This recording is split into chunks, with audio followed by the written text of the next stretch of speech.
Hello बच्चों, कैसे हैं आप सब। आई होप आप सब अच्छे होंगे। आपकी पढ़ाई बहुत ही जबरदस्त चल रही होगी। मेरा नाम है इंजमाम खान। स्वागत करता हूं आपका अनअकैडमी के शानदार यूट्यूब प्लेटफॉर्म पर। जैसा कि बच्चों आज आप देख पा रहे होंगे कि आज हम क्या पढ़ने वाले हैं। आज हम वाटर रिसोर्सेज से कुछ इंपॉर्टेंट क्वेश्चंस डिस्कस करने वाले हैं। ज्यादा लंबा सेशन नहीं रहेगा बेटा, ये फटाफट से हम क्या करेंगे बेटा, वाटर रिसोर्सेज से कुछ इंपॉर्टेंट क्वेश्चंस के बारे में डिस्कशन करने की कोशिश करेंगे कि आखिर वाटर रिसोर्सेज से सवाल किस किस तरीके के बनते हैं। चलिए बेटा, पहला सवाल देखते हैं। The fresh water is mainly obtained from surface runoff and groundwater that is continually being renewed and recharged through the। जो ग्राउंड वाटर के अंदर जो पानी होता है बेटा, वो लगातार रिन्यू और रिचार्ज होता रहता है। किसकी वजह से बेटा? तो वो होता है किसकी वजह से? हाइड्रोलॉजिकल साइकिल की वजह से। आपको पता है बेटा, वाटर साइकिल आप सभी ने साइंस में पढ़ी है बेटा, कि सूरज की गर्मी पड़ती है, समुद्र के ऊपर पानी भाप बन के ऊपर एवापोरेट होता है बेटा, ठीक है। फिर बादल बनते हैं, फिर वो हवा उसको आगे लेके जाती है। फिर बादल जब थक जाते हैं तो बादल फूटते हैं पहाड़ों के ऊपर, फिर पानी गिरता है। फिर वो पानी क्या होता है बेटा? जमीन के अंदर जाके रम जाता है, समा जाता है। तो इससे ग्राउंड वाटर क्या हो जाता है बेटा? रिन्यू हो जाता है और रिचार्ज हो जाता है। किसकी वजह से बेटा? हाइड्रोलॉजिकल साइकिल की वजह से। क्लियर? और देखिए, 96.5% of the total volume of the world's water is estimated to exist as dash and only 2.5% as। तो 96.5% जो वाटर है बेटा, वो तो क्या है बेटा? ओशियन वाटर है, ठीक है, खारा पानी है, सॉल्टी वाटर है बेटा। और जो 2.5% है वो तो क्या है बेटा? फ्रेश वाटर है। अगर हम एग्जैक्ट डाटा भी माने बेटा, तो हम मान के चलते हैं कि अगर अर्थ के सरफेस पे 100% वाटर है, तो 100% में से बेटा 97% जो पानी है वो तो ओशियन वाटर है बेटा। और वो कैसा है बेटा? सॉल्टी है, पीने योग्य नहीं है। 3% जो है बेटा वो फ्रेश वाटर है। 3% क्या है बेटा? फ्रेश वाटर है, यानी कि पीने योग्य पानी है। लेकिन इस 3% को भी हम दो भागों में समझते हैं। एक 2% पानी जो है बेटा, वो आइस शीट्स और ग्लेशियर्स के रूप में रखा हुआ है। जैसे अंटार्कटिका में ग्लेशियर्स काफी सारे हैं, आइस शीट्स जो होती है ना, बर्फ की चादरें, वो है, वो हमारे किसी काम के नहीं। तो बेसिकली अगर देखा जाए तो सिर्फ 1% ही फ्रेश वाटर हमारे पास अवेलेबल है बेटा, जो हमें रिवर्स से मिलता है, लेक्स से मिलता है, ग्राउंड वाटर से मिलता है, और साथ के साथ वाटर वेपर। ये 1% ही क्या है बेटा? हमारे पास फ्रेश वाटर है, पीने योग्य पानी। कहां से मिलता है? रिवर्स, लेक्स, ग्राउंड वाटर और वाटर वेपर से। क्लियर है बच्चों? चीजें समझ में आ गई? ठीक है। नेक्स्ट क्वेश्चन, इसका राइट आंसर याद रख लेना, बी है। नेक्स्ट क्वेश्चन देखिए बेटा, nearly 70% of fresh water occurs as ice sheets and glaciers in dash Greenland and the mountainous regions of the world. तो अभी जस्ट मैंने बताया बेटा आपको, इसका राइट आंसर क्या हो जाएगा? इसका राइट आंसर हो जाएगा बेटा Antarctica. Antarctica is the right answer बेटा, ठीक है, अंटार्कटिका में रखा हुआ है। क्लियर?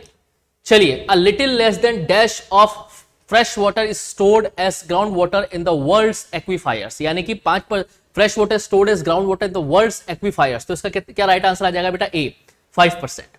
ठीक है। चलिए फिफ्थ देखते हैं बेटा, India ranks dash in the world in terms of water availability पर पर्सन पर एनम। इंडिया की क्या रैंक है बेटा पूरे वर्ल्ड में वाटर अवेलेबिलिटी को लेकर पर पर्सन पर एनम, यानी कि हर एक इंडिविजुअल व्यक्ति की सालाना में इंडिया की क्या रैंक है बेटा? तो इंडिया की रैंक है 133। याद रखना बेटा इंडिया की रैंक कौन सी है बेटा? 133 यानी कि 133। क्वेश्चन नंबर 6 देखिए बेटा, as per one of the Swedish expert water stress occurs when water availability is between dash and dash cubic metres per person per year. यानी कि जो स्वीडिश एक्सपर्ट है उसके हिसाब से वाटर स्कैर्सिटी कब अकर होती है बेटा? जब वाटर के ऊपर स्ट्रेस पड़ता है, या वाटर की अवेलेबिलिटी कितनी होती है बेटा? 1000 से लेकर 1600। तो इसमें राइट आंसर क्या आ जाएगा बेटा? 1000 से लेकर 1600 क्यूबिक मीटर जब पर पर्सन पर ईयर रहेगी बेटा वाटर की अवेलेबिलिटी, तो वो क्या कहलाएगी बेटा? वाटर स्कैर्सिटी या वाटर स्ट्रेस वाला सिस्टम वो कहलाएगा। तो राइट आंसर का क्या हो जाएगा बेटा? Option B 1600 cubic metres. In India, dash contributes approximately 22% of the total electricity produced. India के अंदर वो कौन सा सेक्टर है? टाइडल पावर है, न्यूक्लियर पावर है, थर्मल पावर है, या हाइड्रो इलेक्ट्रिक पावर है, जो लगभग 22% कंट्रीब्यूट करती है बेटा टोटल इलेक्ट्रिसिटी प्रोडक्शन में। यानी कि अगर 100% प्रोडक्शन हो रहा है तो उसमें से 22% प्रोडक्शन इन चारों सेक्टर्स में से कौन देता है? क्या टाइडल पावर, क्या न्यूक्लियर पावर, क्या थर्मल पावर? तो 22% कौन देता है बेटा? Hydro electric power. यानी कि 22% जो आउट ऑफ 100% इलेक्ट्रिसिटी जो प्रोड्यूस करते हैं इंडिया के अंदर, उसमें से 22% जो इलेक्ट्रिसिटी है बेटा वो किससे आती है बेटा? वो हाइड्रो इलेक्ट्रिसिटी से आती है बेटा। और हाइड्रो इलेक्ट्रिसिटी किससे बनती है बेटा? पानी से बनती है बेटा। या पानी को टरबाइंस के ऊपर क्या किया जाता है बेटा? रन किया जाता है। क्लियर है बेटा? उससे बनती है। चीजें समझ में आ गई? आगे देखिए, from ancient times evidence of sophisticated irrigation work has also been found in Nagarjunakonda, it is located in. सवाल का जवाब दीजिए बेटा कि एशियन टाइम से ही बेटा सोफिस्टिकेटेड इरिगेशन वर्क्स जो है नागार्जुनकोंडा में पाए गए हैं बेटा। ये कौन से स्टेट में लोकेटेड है? तमिलनाडु में है, आंध्र प्रदेश में है, उड़ीसा में है या कर्नाटका में है? ये आपको जवाब देना है बेटा, फटाफट जवाब दीजिए बेटा इसका।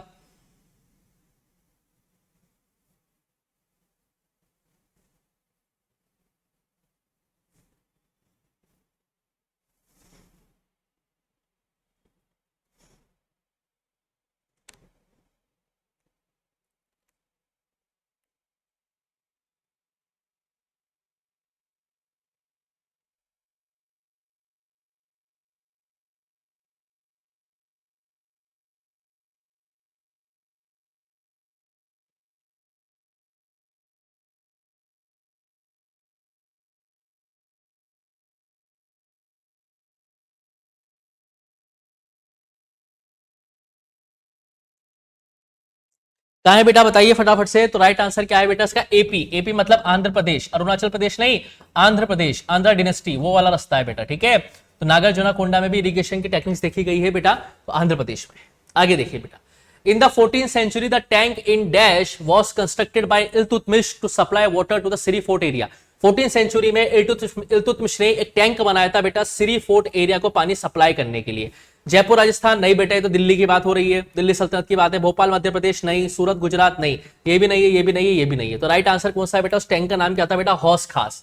क्या नाम था बेटा उस टैंक का? हौस खास। दिल्ली में बनाया गया था बेटा इल्तुतमिश के जरिए, ताकि सिरी फोर्ट एरिया को क्या किया जा सके बेटा? इरिगेट किया जा सके। क्लियर है बच्चों? चलिए आगे देखते हैं। 10 क्या बताता है? Dash is the first state in India which is made rooftop rain water harvesting structure compulsory for all houses across the state. वो कौन सा राज्य है जिसने कंपलसरी किया है हर एक घर के अंदर, जिसके अंदर रूफटॉप रेन वाटर हार्वेस्टिंग को कंपलसरी किया गया है? और साथ के साथ ये भी बता देता हूं कि ये भी कंपलसरी किया गया है कि अगर कोई व्यक्ति रूफटॉप रेन वाटर हार्वेस्टिंग नहीं करता उस पर्टिकुलर स्टेट में, तो उसे पनिश करने के लिए भी लीगल प्रोविजंस बनाए गए हैं। तो वो कौन सा स्टेट है? बहुत ही अच्छा प्रोविजन किया गया है बेटा। कर्नाटका नहीं है, महाराष्ट्र नहीं है, आंध्र प्रदेश नहीं है। राइट आंसर कौन सा है बेटा? आपका तमिल। तमिल कौन सा है? तमिलनाडु। तमिलनाडु पहला राज्य है बेटा जिसने rooftop rain water harvesting compulsory किया गया है बेटा राज्य के सभी घरों के अंदर, और जो नहीं करेगा उसे पनिश करने का भी प्रोविजन किया गया है बेटा तमिलनाडु सरकार के जरिए। 11 क्या है देखते हैं। Dash in the Mahanadi basin integrates the conservation of water with flood control. Mahanadi basin के ऊपर वो कौन सा बना हुआ है जो वाटर के फ्लड को कंट्रोल करता है बेटा? तो महानदी के ऊपर कौन सा डैम बना हुआ है? कृष्णा सागर नहीं बेटा, तेहरी भी नहीं है, तो उत्तराखंड में तेहरी उत्तराखंड में, भाखरा नांगल भी नहीं है बेटा। तो राइट आंसर कौन सा है बेटा? हीराकुड प्रोजेक्ट।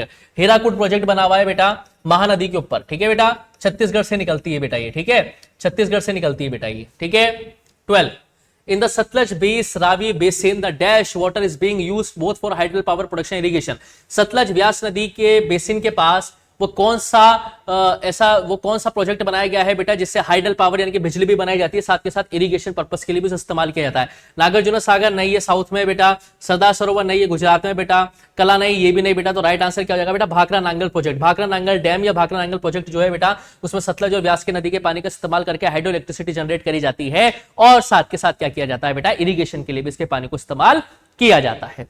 क्लियर है? चलिए आगे देखिए। 13 क्या बताता है? Dash proudly proclaimed the dams as the temples of modern India as they would integrate the development of agriculture and the village economy with rapid industrialization and growth of the urban economy। वो कौन व्यक्ति है जिन्होंने multipurpose project को क्या कहा है बेटा? टेम्पल्स ऑफ मॉडर्न इंडिया कहा है। पंडित जवाहरलाल नेहरू ने इन मल्टीपर्पज प्रोजेक्ट या इन डैम्स को टेम्पल्स ऑफ मॉडर्न इंडिया, आधुनिक भारत का मंदिर कहा है, इसलिए क्योंकि इसके पानी के इस्तेमाल से एग्रीकल्चर प्रमोट होता है, जिससे विलेज की इकोनॉमी बढ़ती है, और इसके पानी से क्या होता है बेटा? इंडस्ट्रियलाइजेशन को पानी पहुंचता है, जिससे अर्बन इकोनॉमी बढ़ती है। तो विलेज की इकोनॉमी भी बढ़ रही है और अर्बन की इकोनॉमी भी बढ़ रही है। इस वजह से पंडित जवाहरलाल नेहरू ने इन मल्टीपर्पज प्रोजेक्ट या डैम्स को क्या पुकारा बेटा? Temples of modern India. तो पंडित जवाहरलाल नेहरू हमारे देश के प्रथम first prime minister. 14 Bhadu song in a particular region narrates the troubles faced by people owing to the flooding of dash known as the river of sorrow। कौन सी नदी को दुख की नदी कहा जाता है बेटा, जो बार बार बाढ़ लेके आ जाती है, और उसके लिए कौन सा गाना गाया जाता है? भाड़ू सॉन्ग गाया जाता है। तो वो नदी कौन सी बेटा? दामोदर। दामोदर रिवर को क्या कहा जाता है बेटा? रिवर ऑफ सोरो, दुख की नदी। क्योंकि जब जब नदी उफान पे आती है तो ये क्या लेके आती है अपने साथ? बहुत सारी खुशी नहीं, बहुत सारा दुख लेके आती है। 15 देखिए बेटा, Narmada Bachao Andolan is a non government organisation that mobilise tribal people, farmers, environmentalist and human right activities against the dash dam being built across the river Narmada. Sardar Sarovar बांध बनाया गया है बेटा नर्मदा नदी के ऊपर, और ये इश्यू कहां पे आ रहा है, गुजरात में आ रहा है, क्योंकि इस डैम की हाइट बढ़ाई जाने की बात कर रहे थे। हाइट बढ़ाने से क्या होगा बेटा, आसपास में पानी, आसपास के जो एरिया है वो किसमें हो जाएंगे बेटा, बाढ़ की चपेट में आ जाएंगे। इस वजह से यहाँ पे जितने भी ट्राइबल्स थे, पीपल, फार्मर्स थे, एनवायरमेंटलिस्ट थे बेटा, ये ह्यूमन राइट एक्टिविटीज थे, वो इस डैम के बनाने के क्या थे बेटा, खिलाफ थे। नर्मदा नदी के ऊपर ही डैम बनाया हुआ है। 16 क्या है, Koyna dam is one of the largest dams located in, Koyna dam कहां पे है बेटा, महाराष्ट्र में। सिंपल सा सवाल है बेटा, कहां पे है, महाराष्ट्र में। 17 क्या बोलते हैं बेटा, Rihand dam is located on river Rihand. Rihand dam बनाया गया है कौन सी नदी के ऊपर, रिहंद नदी के ऊपर, अ ट्रिब्यूटरी ऑफ। ये रिहंद जो डैम है बेटा, ये किसकी ट्रिब्यूटरी है, बताओ बेटा फटाफट।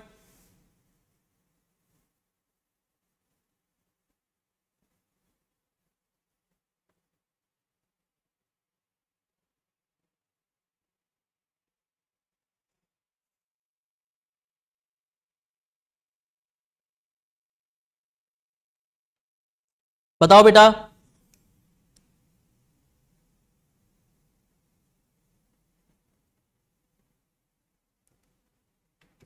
किस नदी की ट्रिब्यूटरी है, रिहंद, सोन नदी की बेटा, सोन, नॉट सन, सोन नदी की बेटा, सोन रिवर, ठीक है। आगे चलिए, the Krishna Godavari dispute is due to the objections raised by the Karnataka and Andhra Pradesh government regarding the diversion of more water at Koyna by the which government for a multipurpose project. तो कौन सी सरकार ने किया था बेटा, कोयना डैम हमने पढ़ा था, महाराष्ट्र। महाराष्ट्र में क्या हुआ था बेटा, कृष्णा नदी के पानी को क्या किया था, महाराष्ट्र सरकार ने कोयना की तरफ क्या कर दिया, डाइवर्ट कर दिया था। इससे कर्नाटक और आंध्र प्रदेश की सरकार क्या हो गई थी बेटा, थोड़ी नाराज हो गई थी। इसीलिए हम कहते हैं कि मल्टीपर्पज प्रोजेक्ट से कभी कभार क्या होता है, इंटर स्टेट वॉर भी छिड़ जाता है। 19 क्या है, इन फलोदी एंड बाड़मेर, राजस्थान की बात हो रही है, almost all the houses traditionally had underground tanks और टांकास for storing drinking water. Barmer and Phalodi are located in, कहां पे बेटा, राजस्थान में और वेस्टर्न राजस्थान में। ड्राउट प्रोन एरिया है बेटा, सूखे एरिया है। A 200-year-old system of tapping stream and spring water by using bamboo pipes। 200 साल पुराना सिस्टम बेटा, इसमें बैम्बू पाइप्स के जरिए पानी को एक जगह से दूसरी जगह पे ट्रेवल करवाया जाता है। वो कौन से स्टेट की टेक्निक है बेटा, तो वो कौन से स्टेट की टेक्निक है बेटा, मेघालय। कौन सी टेक्निक है बेटा, ये कौन से स्टेट की टेक्निक है, मेघालय। और इस टेक्निक को क्या कहा जाता है, बैम्बू ड्रिप इरिगेशन सिस्टम। क्या कहा जाता है बेटा इसे, बैम्बू ड्रिप इरिगेशन सिस्टम। याद आ जाएगा बेटा इस टेक्निक को, मेघालय में आज से 200 साल पुरानी टेक्निक है बेटा। क्लियर है बेटा, तो राइट आंसर क्या हो जाएगा इसका, 20। क्लियर बेटा, ये हमारे हो गए सवाल कंप्लीट। तो ये थे बेटा वाटर रिसोर्सेज के हमारे आज के सवाल। अब हम जो नेक्स्ट लेक्चर लेके आएंगे बेटा, वो लेके आएंगे इकोनॉमिक्स का 3rd चैप्टर, जिसका नाम है मनी एंड क्रेडिट। वो चैप्टर हम क्या करेंगे बेटा, पढ़ने की कोशिश करेंगे। सिंपल चैप्टर है, वो भी जल्दी हो जाएगा, ज्यादा टाइम उसमें नहीं लगेगा। और ये सवाल आपको करने हैं, चैप्टर पूरा पढ़ा चुका हूं, एनसीईआरटी क्वेश्चंस हमने कर लिए हैं।